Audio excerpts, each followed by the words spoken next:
Dr. William V. Williams, MD, is a rheumatology specialist in Philadelphia, Pennsylvania, with over 40 years of experience in the medical field and has worked for over 30 years in drug discovery and development. He is a graduate of Tufts University School of Medicine and practiced at the University of Pennsylvania. Dr. Williams is currently president and CEO of BriaCell Therapeutics Corporation.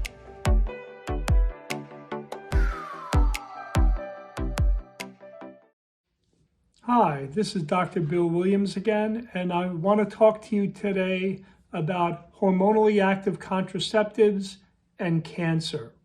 Now, the International Agency for the Research of Cancer, IARC, which is part of the World Health Organization, has classified combined oral contraceptives as group 1 carcinogens. That means that they can make a tissue susceptible to the development of cancer.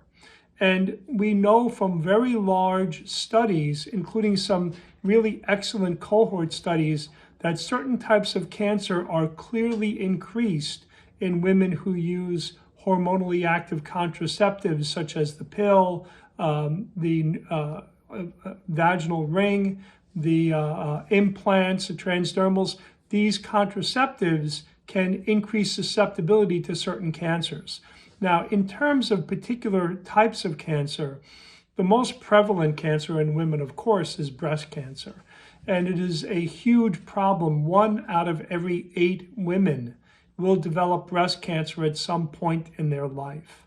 And if you look at some of the best epidemiological studies on the development of breast cancer in women who use contraceptives, the risk is increased about 20% to maybe 40% of potentially getting breast cancer during the life of a woman.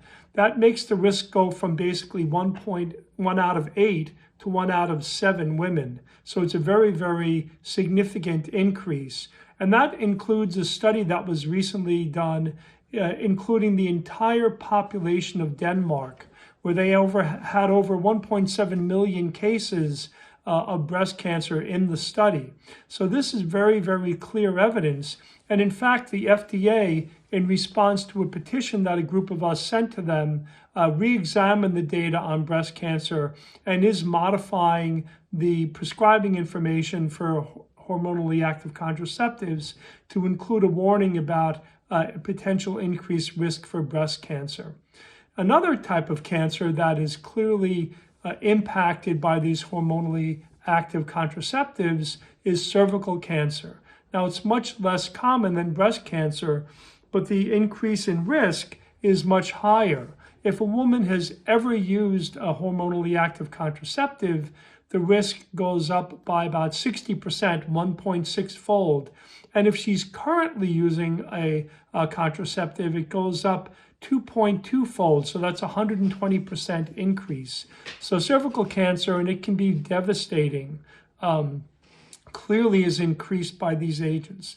Now, to be fair, I have to mention that ovarian cancer and endometrial cancer are both decreased in women who have used hormonally active contraceptives or the pill. So there is some decrease in risk in those type of cancers, but on the other hand, that's far outweighed by the increase in risk, especially of breast cancer, which is so prevalent. So clearly, the FDA is starting to look at this in more detail, but I think people should know that these hormonally active contraceptives do, in general, increase the risk of a woman to get cancer. I'm Dr. Bill Williams, and thank you for listening.